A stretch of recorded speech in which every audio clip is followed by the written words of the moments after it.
Hi, my name is Jeff Pagano, and welcome to Harpin on Rugby. This is part of our weekly feature called the 80 Plus column. This video is all about a segment we call the Front Five, which is a selection of 5 eye-catching, egg-chasing quotes and links from around the rugby media landscape. As you can see, I've got 5 headings lined up here, so let's crack on with this week's articles. Now, we've sort of got mini themes within our articles this week. I've got 2 that are, you could say, are financial, 2 that are kind of medical, and 1 that is our clickbait of the week. So that's just kind of teeing things up. Let's get on with our first article this week, which comes from Wales Online.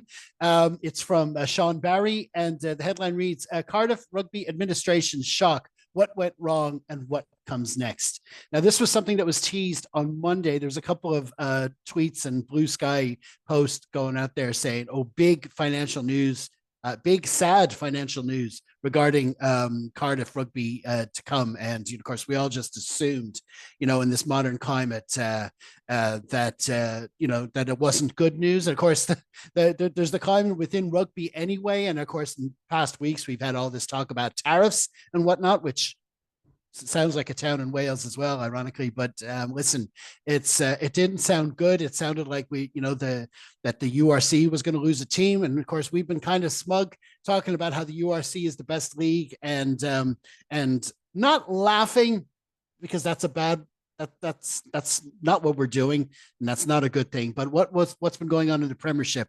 It's not so much decrying, I suppose is the word. What's been happening there? It was obviously a bad financial model that they had in the Premiership, with club after club after club going into liquidation, and talk of more to come. Maybe we assumed it couldn't happen in the URC. You definitely assume it wouldn't happen at the top level in France. But this news sort of maybe serves as a reality check. Of course, there's a lot going on within the Welsh Rugby Union, but this news about Cardiff is that they had a restructure. They were taken over. I think they kind of changed the rules in Welsh Rugby, where previously I don't think any financial entity could hold more than a 30% stake in a club. They changed that. This is organization called Helford Capital came in and bought, I think, over 80% of the club. And I think that as an institution themselves, they were revamping their financial structures and stuff, an investment group. But unfortunately, that investment group has its own problems. They're going into liquidation. So that means, obviously, that's going to have a knock-on effect on the rugby. So this is sort of written from a business standpoint, this article, but it's interesting to see how this is panning out. So the quote I've chosen is, there is no financial return in owning a professional rugby club, but perhaps an emotional and feel-good factor in investing in a club which investors have an affinity with. And that is true.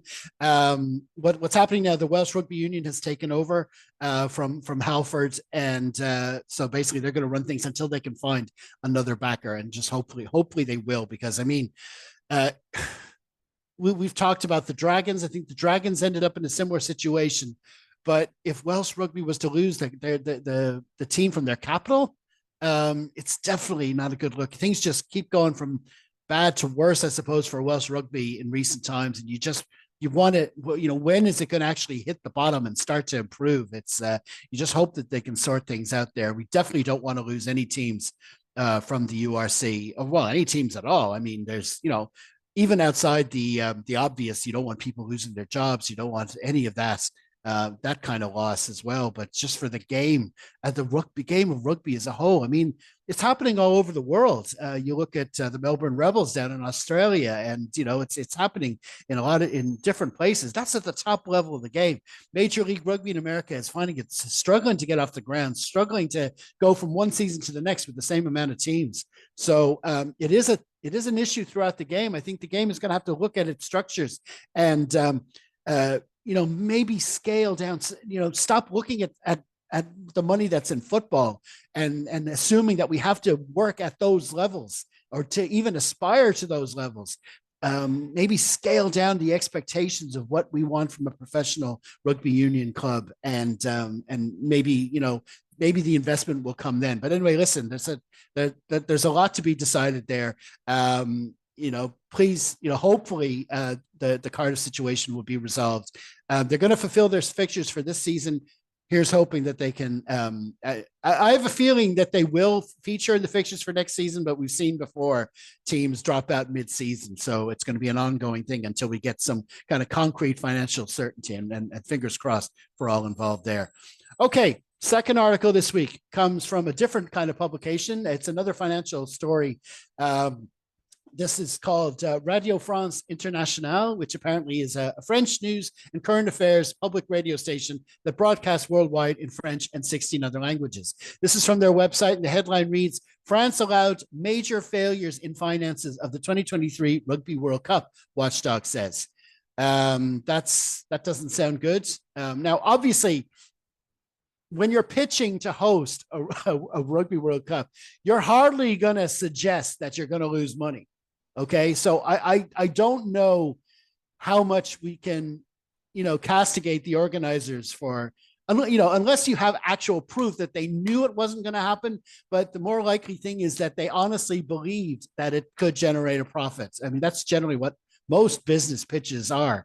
You have to believe in what you're in your bid and what you're going to say. But listen, I think the interesting story here for me is that there is a watchdog looking into it so soon. I mean, it's 2025. I mean, that we're talking something that only happened in November 2023. And here we have a report there. I'm just wondering, Ireland put in a bid for this World Cup as well. If we had gotten it and we've gone through the other side, we were here now, would there be a watchdog report so quickly? I mean, I have a funny feeling they might go down the tribunal route more, and it could be 2035 before we'd find out anything. But listen, we don't know. It's just an interesting story, interesting follow-up to that World Cup and how it went. And the article pretty much details what went on and what was found. And a hat tip to Rugby Kino for sharing this article in the Harpin WhatsApp group. Okay. On to article number 3, which comes from The Guardian. And we're moving on to more sort of medical kind of stories now. And this is Jared Marr in The Guardian. The headline reads, World Rugby finds no medical evidence to outlaw 7-1 bench splits. Now, of course, obviously, Irish rugby fans will know that the French used this to really good effect against us in the Six Nations. And there were suggestions from some coaches. I think Gregor Townsend suggested this could have medical implications for lead to more injuries and stuff like that. I don't know. I mean, what you have to do with the 7-1 split, you obviously have to nominate a forward who can play as a back, or not even nominate, but just have a guy ready. I think the South Africans used Quagga Smith, for example, and because if you only go with one sub on the bench, and you lose 2 backs, it goes without saying you're putting yourself at risk. So, and of course, on this particular day, the one player that they did lose was DuPont, which they did have a direct replacement for, and they were able to bring on the forwards. We all know what happened there. We don't want to relitigate that. But the question, I suppose World Rugby's put under question is this something that should be encouraged going forward? And the quote from World Rugby CEO Alan Gilpin is, we needed to see, was there a distinctive view that a bunch of fresh players coming on with 20, 30 minutes to go is going to create a more injurious position? Interesting choice of words there. An injurious position. And the sign said that's not the case. So they've obviously looked at it, and from the evidence that they've been able to put together, they're not going to do anything about it. They're not going to legislate anyway against it in future. I don't know. I suppose if I looked more closely at the data, I might have a more informed opinion. But based on what I know now, I think it's a call for the coaches to make. If the players are uncomfortable with it, the players' unions would speak up. But I think it is a risk. I think it is a risk for the team, not just for. Injuries happen. I don't know. Can you draw a line directly from the decision to go with that split of a bench to the injuries? I think it's more a case of the injuries happen, and what kind of risk are you taking by going with so few backs? I mean, having just 3 backs as it is anyway is a risk. For the forwards, they increased it from 4 to 5 subs in the past decade or so. And so you can have more specialist players. For the backs, you usually go with one scrum half, one out half, and a back three utility player for the number 23 jersey. So you do have to have a lot of flexibility. And even with a 5-3 bench, we've often seen the likes of Peter O'Mahony, Josh Van der Fleer playing out in the wing at times. So it can happen. So it's an interesting topic anyway. And that's that. This is World Rugby's official position on it. So we'll see if that changes down the line. Okay. On to article number 4. This comes from the Scottish independent publication, The Offside Line, David Barnes. And the headline reads, lowering tackle height led to 45% reduction in head-on-head contact, says study. Now, this is a topic we've been harping on for a while. This is the whole issue of head injuries, the increase in sanctions over, supposed increase in sanctions over head-to-head contact. We see more red cards. We've seen tinkering with the rules with bunker reviews and all this kind of stuff. But basically, if there's head-on-head contact, there's an issue, and we have to look at it. We have to look at replays, and of course, that's evolved into there's a sort of a faction within former players and stuff, and saying, it's ruining the game, and these decisions, let the boys play, and all that crap. So this is an actual study done by Edinburgh University, or the University of Edinburgh, and it was commissioned by Scottish Rugby. It's only the first phase of the findings.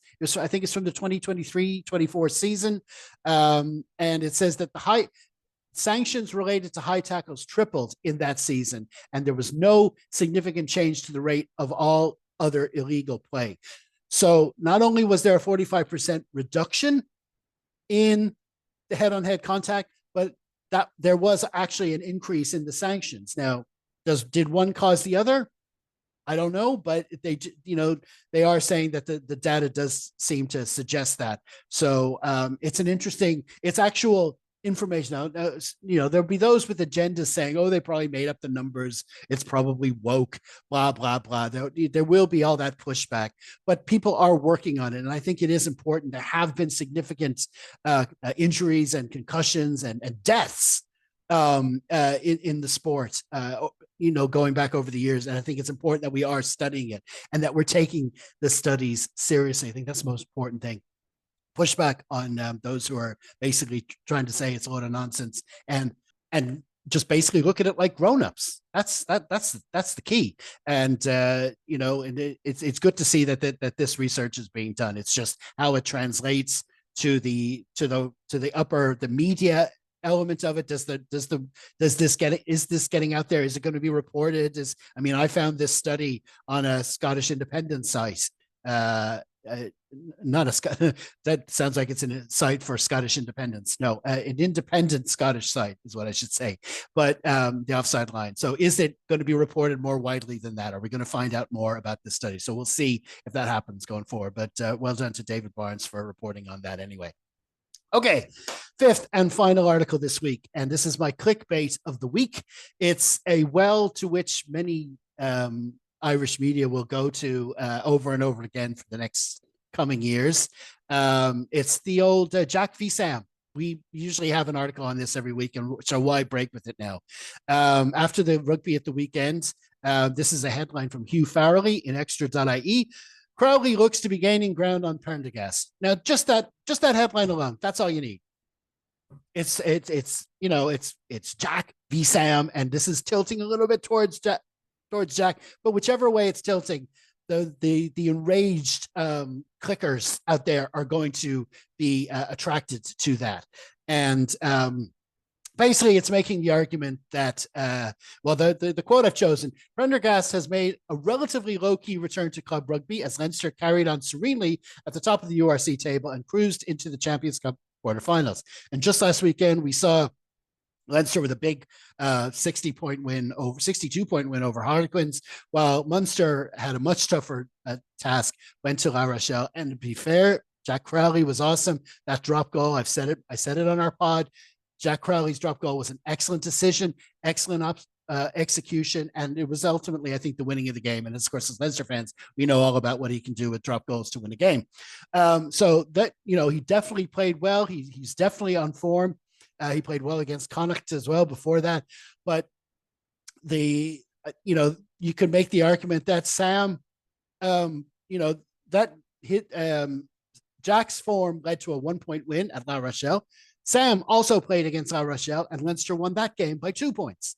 I mean, I'm not saying that's twice as good as Jack's, but there's context there. But I don't think that this publication or any publication that goes for this Jack v. Sam headline is worried about context. They obviously just want the clicks. That's why it's our clickbait of the week. I'll discuss Jack versus Sam till I'm blue in the face. I'll say it again. I had Jack in my 15 going into the Six Nations wearing the 10 jersey and Sam on the bench, but they went another way and still won 4 matches, by the way. We'll never know what would have happened had they gone a different direction. But listen, it's an interesting debate, and it's just easy clickbait fodder, and we'll keep highlighting it as they come. And this is just the latest example of that. Okay, listen. We're going to leave it there. That completes this week's Front Five. Remember, we do a lot of other regular features on the full 80+ column. You'll get all the actual Front Five links I've just harped on. Plus, they'll have an injury update. We'll have a Troll Patrol feature where I'm actually the troll this week. It's a mild troll, but it's troll nonetheless. We also have our one-stop shop of updates on all the other rugby tournaments like the AIL, Top 14, Premiership, Super Rugby, all that. You can find it all by heading over to our website at harpinonrugby.blog. Next up here at Harpin Manor, we have our usual preview and wrap pod for Leinster v Glasgow. So please be sure to subscribe to our channel as well as our other social media platforms, where you can find those at linktree/harpinonrugby. Until next time, stay safe, everyone. Slán.